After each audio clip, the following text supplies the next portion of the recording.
क्या कर रहे थे? वही जो कहते करते और सुनते चले आ रहे हैं कि जब वक्त होता है तो एहसास नहीं होता, और जब एहसास होता है तो वक्त नहीं होता।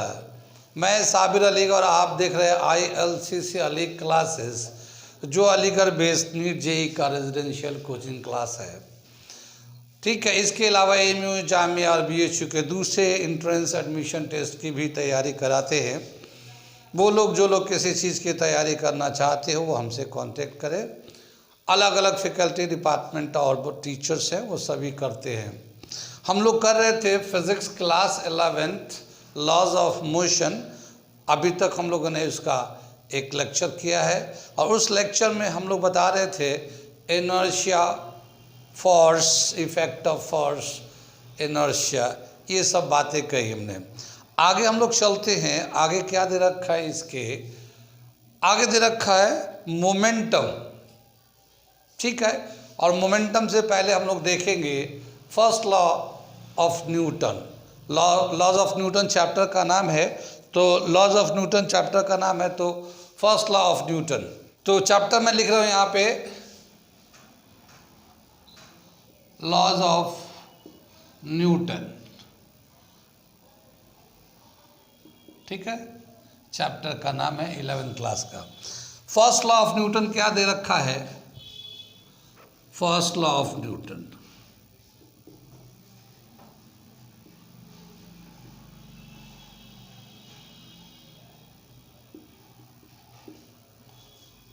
ठीक है, क्या दे रखा है? Everybody try to keep itself in its original state, in its original state। ठीक है, original state, until and unless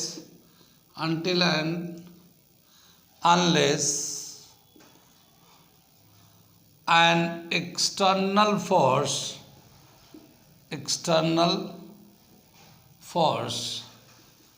acts on that। ठीक है ना, ये हमारा न्यूटन फर्स्ट लॉ कहलाता है। क्या मतलब वो इसका? Everybody try to keep itself in its original state.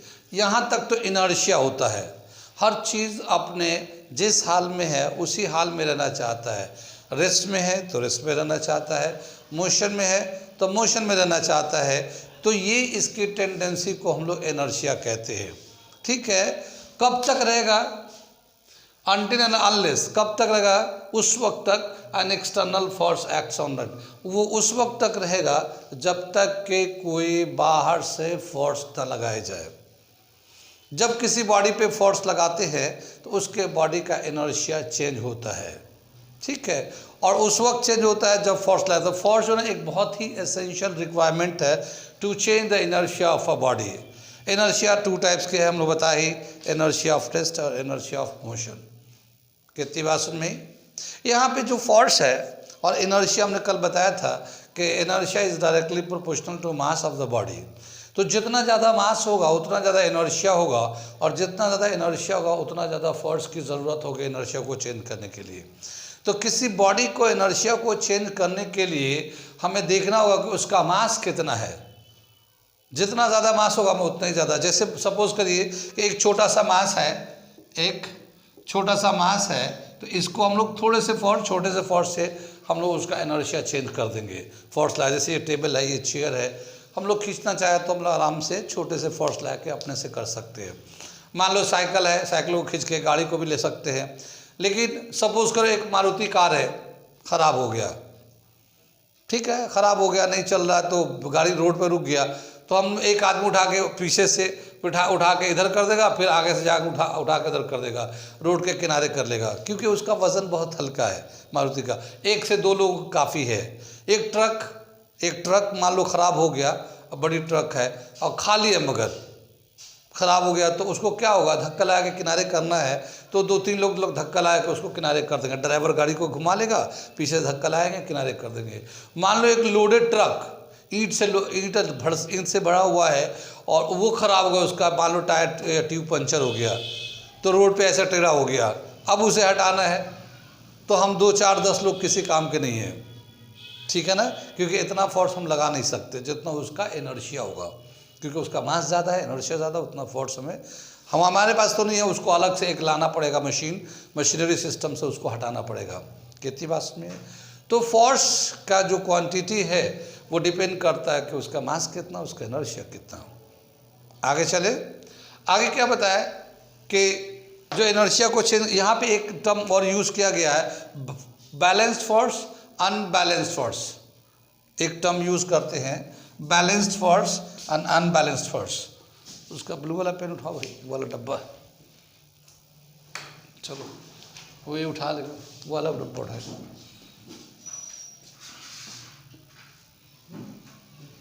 हाँ वहीं पे रखिएगा, बैलेंस्ड, छोड़ दिया आप आराम से, ठीक है ना, बैठो आराम से, यहाँ रखो। बैलेंस्ड फोर्स और दूसरा दे रखा है unbalanced force, balanced force and unbalanced force. जब भी किसी बॉडी पे बैलेंस्ड फोर्स लगाएंगे तो उस बॉडी का इनर्शिया चेंज नहीं होगा। बैलेंस फोर्स से क्या मतलब हुआ कि सपोज करिए एक टेबल है हमारा, ये टेबल है और इस पर एक मास रखा हुआ, इधर से हम लोग फोर्स लगा रहे हैं, कितना, 10 न्यूटन, फोर्स का यूनिट होता है न्यूटन, तो 10 न्यूटन का फोर्स लगा रहे हैं। उधर से भी कोई 10 न्यूटन का फोर्स लगा रहा है, इधर से भी कोई 10 न्यूटन का फोर्स लगा रहा है। जैसे ऐसा होता ना कि हम लोग मान लो एक सामान है, हम इधर से फोर्स लगा, उधर से एक आदमी दूसरा फोर्स लगा, और दोनों एक दूसरे को टग ऑफ वार देखा है, टग ऑफ वार, रस्सी होता, उधर से कुछ लोग पकड़ लेते हैं, इधर से कुछ लोग पकड़ लेते हैं और खींचते हैं। अगर दोनों ही बराबर फोर्स लगाएंगे तो कोई भी खींचेगा नहीं, सभी बैलेंस रहेंगे, ना उधर खींचेगा ना इधर खींचेगा, क्योंकि दोनों तरफ से बराबर फोर्स लगता है। लेकिन जो ज़्यादा अगर फोर्स लगा लेगा वो अपनी तरफ खींच लेगा, वो विनर हो जाता है, ठीक है ना।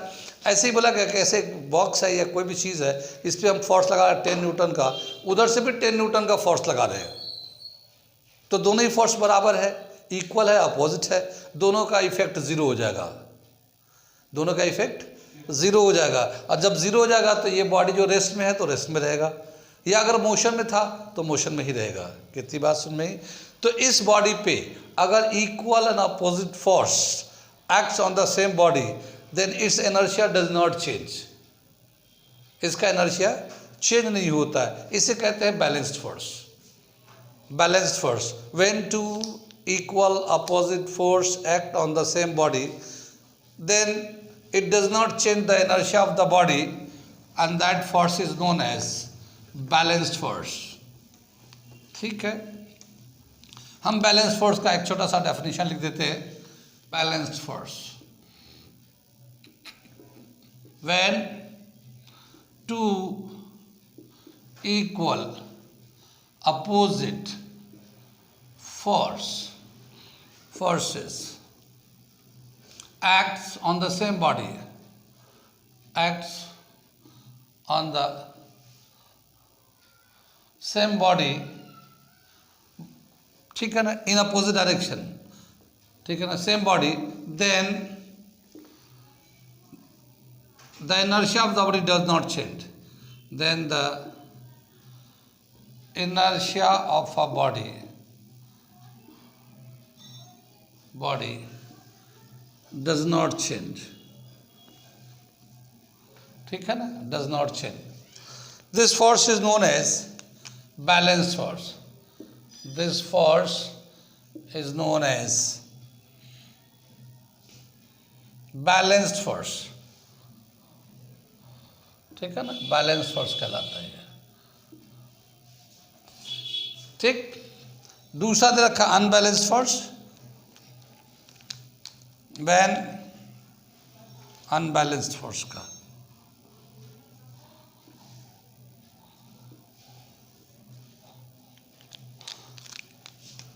when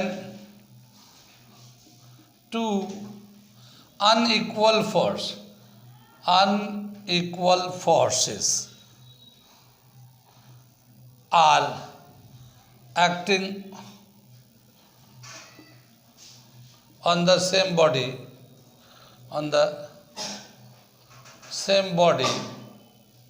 but in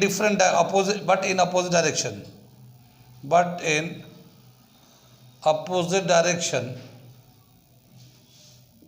then there is change in inertia. There is change in inertia.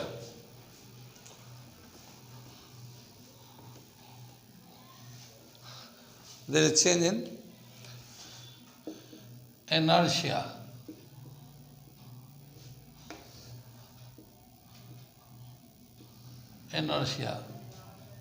ठीक है. This is known as unequal force, unbalanced force.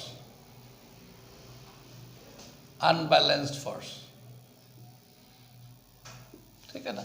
क्या समझ में है कि बॉडी को इनर्शिया चेंज करना चाहते हैं तो उसको चेंज करने के लिए हमें जब भी कभी फोर्स लगेगा वो हमारा अनबैलेंस्ड फोर्स होता है. एक ज़्यादा होगा, एक कम होगा, या एक ही फोर्स लग रहा होगा, दो फोर्स नहीं लग रहा तो एक ही सिंगल फोर्स लग रहा है. तो एसेंशियल कंडीशन है अनबैलेंस्ड फोर्स. कहती बात में ये एक टर्म दे रखा था, बैलेंस्ड एंड अनबैलेंस्ड फोर्स होता क्या है, हमने इसे बता दिया. कहती बात समझ में आई इसे. ठीक है, आगे चलते हम लोग करते हैं. अगला जो टॉपिक है वो है मोमेंटम.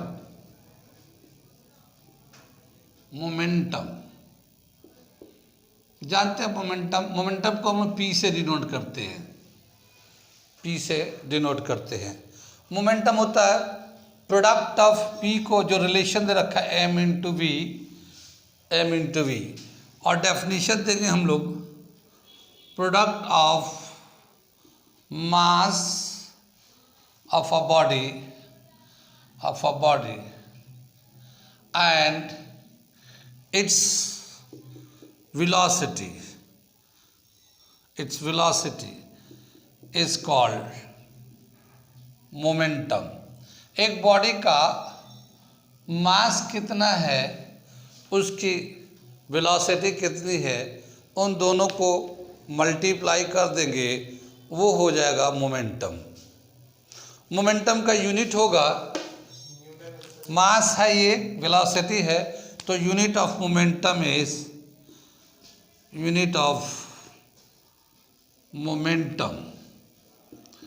क्या दे रखा, kg मीटर पर सेकेंड. ये इसका मोमेंटम का यूनिट होगा. मोमेंटम को कहते हैं कंजर्वेशन ऑफ मोमेंटम. अभी हम डिस्कस करते हैं इसको. क्या बताया कि सपोज करते हैं दो बॉडी है, दोनों का मास अलग अलग है, वेलोसिटी अलग अलग है, लेकिन दोनों का मोमेंटम सेम है. ठीक है ना. Let the momentum of two different bodies are same. दो बॉडी का हम लोग मोमेंटम सेम लेते हैं. यहाँ पे मास का और वेलोसिटी का प्रोडक्ट है. प्रोडक्ट जो है, जब भी कभी दो टर्म का प्रोडक्ट लेते हैं तो वो इन्वर्सली रिलेट करता है. इन्वर्सली रिलेशन का मतलब ये है कि एक ज़्यादा होगा तो दूसरा कम होगा. जैसे किसी बॉडी का मास ज़्यादा होगा तो वेलोसिटी कम होगा अगर मोमेंटम कांस्टेंट है तो, और अगर मास कम होगा तो वेलोसिटी ज़्यादा होगा. जैसे मान लो दो लोग को दौड़ा रहे हम लोग, एक पतला दुबला लड़का है और एक मोटा लड़का है. दोनों 10 क्लास में ही पढ़ते हैं, मान लो दोनों 10 क्लास में 11th में है.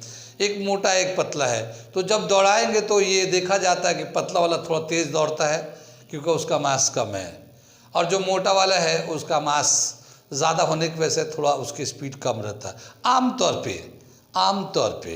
लेकिन एक प्रैक्टिस होता है, प्रैक्टिस में बहुत सारी चीज़ें अलग अलग होती है. ठीक है.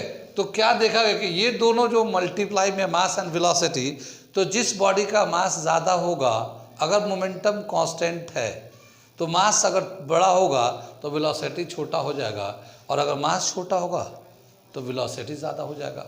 ठीक है, तो अब यहाँ पे हम लोग क्या करते हैं, let the momentum of two, दो बॉडी का हम लोग ले रहे हैं, two different bodies are same.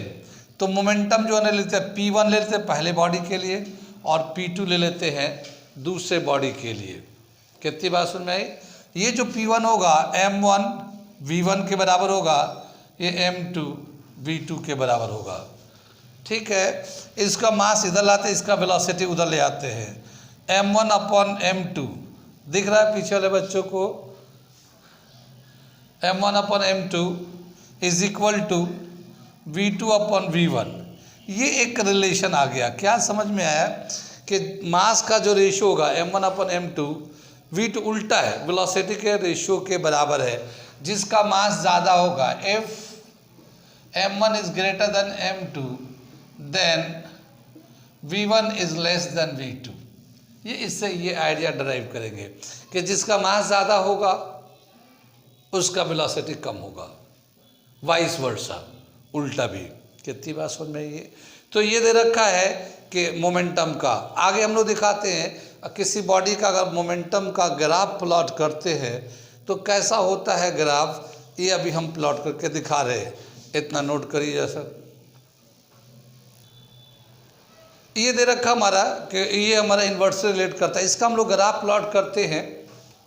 कैसे ग्राफ प्लॉट करेंगे हम, क्या बताएं कि सपोज करते हैं एक बॉडी का जो मोमेंटम है, और इसको जो है ना यहाँ पे देखिए, ये मोमेंटम और ये मास एंड वेलोसिटी दो से रिलेट करता है। अगर हम लोग सपोज करते हैं मास को कांस्टेंट कर देते हैं, मास चेंज नहीं करते हैं, अगर हम लोग वेलोसिटी को बढ़ाएंगे तो मोमेंटम बढ़ेगा या घटेगा? बढ़ता चला जाएगा। अगर कोई बॉडी रेस्ट में है तो उसका कितना मोमेंटम होगा? ज़ीरो, क्योंकि अगर बॉडी रेस्ट में है तो उसका वेलोसिटी ज़ीरो होगा, और जब वेलोसिटी ज़ीरो होगा तो ज़ीरो से मल्टीप्लाएंगे तो मोमेंटम ज़ीरो हो जाएगा। ठीक है, तो क्या दिखाएंगे, if a body is in rest, if a body is in rest then its momentum is zero. ठीक है ना, क्योंकि P जो है ना M into zero is equal to zero हो जाएगा, वेलोसिटी ज़ीरो का। रेस्ट में जब होता है तो वेलोसिटी जो है ना, वेलोसिटी यहाँ पे ज़ीरो दिखाएंगे रेस्ट में। ठीक, अब जैसे जैसे हम लोग मास को कांस्टेंट कर रखा, मास को चेंज नहीं करेंगे, जैसे जैसे वेलोसिटी बढ़ाएंगे मोमेंटम बढ़ता जाएगा। ठीक है, तो क्या दे रखा है, एक ग्राफ तो ऐसे बनाते हैं हम लोग, ये P से मोमेंटम दिखाते, ये V से वेलोसिटी दिखा रहे हैं, और इस तरह से अगर मास को कांस्टेंट रखते हैं तो ये हमारा एक ग्राफ बनेगा। ठीक है ना, when mass is constant P versus V का जो ग्राफ होगा वो हमारा इस तरह का बनेगा। जैसे जैसे वेलोसिटी बढ़ता जाएगा मोमेंटम बढ़ता जाएगा, और ये स्ट्रेट लाइन ऊपर की तरफ जाएगा। कितनी बात सुन में? अगर मान लो वेलोसिटी को कांस्टेंट करते हैं, मास को बढ़ाते या घटाते हैं, ठीक है, तो उस केस में भी इसी तरह का ग्राफ बनेगा। ये हमने मास को बढ़ाएंगे घटाएंगे और वेलोसिटी को कांस्टेंट कर दिया, तो मास बढ़ाएंगे तब भी ये मोमेंटम बढ़ता जाएगा, क्योंकि जैसे जैसे मास बढ़ेगा प्रोडक्ट करेंगे तो ज़्यादा होता जाएगा। वेलोसिटी तो फिक्स है। ठीक है ना, तो ये जो मोमेंटम है मास के साथ भी डायरेक्टली प्रोपोर्शनल है जब वेलोसिटी कांस्टेंट करते हैं तो। लेकिन अगर मोमेंटम को कांस्टेंट कर दें,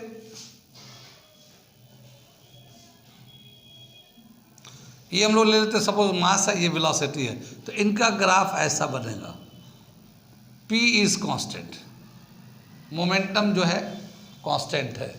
क्या मतलब हुआ कि जब मोमेंटम को कांस्टेंट कर फिक्स कर दिया, मास एंड वेलोसिटी को चेंज करते हैं, तो अगर मास को बढ़ाएंगे तो वेलोसिटी घटेगा, और अगर वेलोसिटी को बढ़ाएंगे तो मास घटेगा। तो एक बढ़ेगा एक घटेगा, तो इस तरह से ये हमारा एक, वैसे तो नीचे का ग्राफ होता है लेकिन ये पैराबोलिक ग्राफ बनता है। ये जैसे मान लो इसका मोमेंटम जो है हमने 12 कर दिया, ठीक है ना, मोमेंटम 12 kg मीटर पर सेकंड कर लिया, और मास जो है 2 है, और ये वेलोसिटी जो है ना 6 है। ठीक है, वेलोसिटी 6 है ये। अब हमने मास को बढ़ा के 3 कर दिया तो वेलोसिटी कितना हो जाएगा 4। तो मास बढ़ा है तो वेलोसिटी घट गया। अगर हम लोग मास को बढ़ा के 6 कर लेते हम लोग तो वेलोसिटी फिर घट जाएगा, लेकिन 12 आएगा, सबका मल्टीप्लाई 12 आता रहेगा। कितनी बात सुनिए। तो जैसे जैसे मास बढ़ेगा वैसे वैसे वेलोसिटी घटता जाएगा, या फिर इसका उल्टा है, अगर वेलोसिटी बढ़ाएंगे तो मास घटता जाएगा, और इसलिए इसका ग्राफ ऐसा होता है। तो क्या देखा गया है कि मोमेंटम का ग्राफ 3 तरह के बनते हैं। एक इस तरह का, जब मोमेंटम के साथ वेलोसिटी का straight line incline to velocity axis, momentum के साथ मास का करते हैं straight line incline to mass axis, mass, और ये अगर मोमेंटम को कांस्टेंट रखते हैं तो इस तरह का बनता है। ठीक है, ऐसे बनाइए, फिर आगे बढ़ते हम लोग। ये हम लोग मिटा रहे हैं मोमेंटम को, आगे चलते हैं तो क्या देखते हैं कि जो मोमेंटम है और फोर्स है, यहाँ से भी एक फोर्स का डेफिनेशन मिलता है। अब तक हम लोगों ने फोर्स के 2 डेफिनेशन किए थे। एक तो किया था पुश और पुल, जो बचपन वाला है। एक कहा था force is an external agent which can change the inertia, direction and shape of the body, direction और शेप ऑफ द बॉडी, ये तो हम लोगों ने किया था। अब एक तीसरा डेफिनेशन भी आता है फोर्स का, और इन टर्म ऑफ मोमेंटम। ठीक है, क्या दे रखा है, rate of change of momentum is called force. तो फोर्स का एक दूसरा तीसरा डेफिनेशन देते हैं हम लोग, फोर्स का तीसरा डेफिनेशन दे रहे हैं हम लोग, और वो है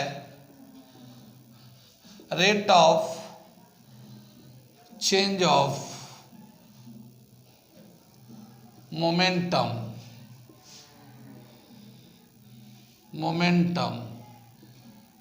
is called force. Rate of change of momentum is called force. ये हमारा फोर्स का एक तीसरा डेफिनेशन है। देखते हैं क्या मतलब हुआ है। देखिए, एक बॉडी है, इस बॉडी का इसका मास जो है, जितना भी है मास है ये, और अभी इसकी वेलोसिटी इनिशियल वेलोसिटी को यू से दिखाते हैं। इसका मोमेंटम हो जाएगा p i initial momentum m into u. I से दिखा इनिशियल मोमेंटम। एक बॉडी है, उसका मास, उसके जितना वेलोसिटी से मूव कर रहा है उसकी वेलोसिटी है, उसको हम लोग मल्टीप्लाई कर देंगे, ये इसका मोमेंटम होगा। थोड़ी देर बाद सपोज कर रहे इसकी वेलोसिटी बढ़ जाती है, इसकी वेलोसिटी बढ़ जाती है, तो ये मास तो उतना ही रहेगा क्योंकि मास चेंज नहीं होता। अब velocity v, final velocity v से दिखाएंगे। तो अब इसका जो मोमेंटम होगा p final is equal to m into v. अब इसका मोमेंटम इतना हो गया, फाइनल मोमेंटम। यहाँ से यहाँ u से v तक वेलोसिटी को चेंज होने में कुछ ना कुछ टाइम तो लगा हुआ होगा, तो ये t ले लिया, time taken to change the velocity from u to v, ये हमने t ले लिया। अब इसके हिसाब से क्या बताया, rate of change of momentum is called force. Change in momentum कैसे निकालेंगे हम लोग, change in momentum, change in momentum upon time taken, ये हो गया rate of change of momentum. ये चेंज इन मोमेंटम हो गया, ये टाइम हो गया। तो टाइम से जब डिवाइड कर देते हैं तो वो रेट हो जाता है, rate of change of momentum. ठीक है, ये हो गया हमारा। अब इसे हम लोग फोर्स प्रूफ करने जा रहे हैं, हम लोग प्रूफ कर देंगे हम लोग, rate of change of momentum force के बराबर है। ये होता है final momentum, final momentum minus initial momentum, change in momentum, initial final minus initial momentum upon time taken. ठीक है ना, ये हम लोग फाइनल मोमेंटम को p फाइनल लिख लेते हैं, माइनस p इनिशियल लिख लेते हैं, और ये t लिख देते हैं। ठीक, अब ये बताया क्या कि p फाइनल जो है, final m into v minus m into u upon t है। Final momentum m into v, initial momentum m into u upon t। Mass को कॉमन ले लेते हैं, v minus u upon t, ऐसे आ गया ये, ठीक है। और ये जो linear motion in straight line में हमारे पास एक रिलेशन है, और वो है v इज इक्वल टू, यहाँ पे मैं करके दिखा रहा हूँ, v is equal to u plus a t. दिख रहा है? ग्रीन ज़्यादा लाइट तो नहीं हो रहा है, चलो मैं ब्लैक से कर देता हूँ। तो v minus u is equal to a t, और v minus u upon t is equal to a. तो इस रिलेशन को हम लोग a से चेंज कर सकते हैं, v minus u upon T को a से, तो ये पूरे को a से चेंज कर सकते हैं। तो m इंटू ए, ये हो गया हमारा फोर्स का रिलेशन, ठीक है ना। फोर्स का रिलेशन आ गया ये हमारा, ये हमारा force is equal to mass into acceleration. कितनी बात समझ में? ये तीसरा डेफिनेशन है। फोर्स को डिफाइन कैसे करते हैं? यहाँ तो रिलेशन भी है, वहाँ तो सिर्फ हम लोग स्टेटमेंट में लिखा था, लेकिन यहाँ पे हमें एक रिलेशन आया फोर्स का, वो होता है मास इंटू एक्सेलरेशन। डेफिनेशन है rate of change of momentum is called force, ये तीसरा डेफिनेशन है। और ये इसको हम लोगों ने रिलेशन को डराइव करके देखा है कि जो फोर्स होता है उसका रिलेशन होता है मास इंटू एक्सेलरेशन, ठीक। इसे नोट करिए, इसके आगे का बताता हूँ मैं।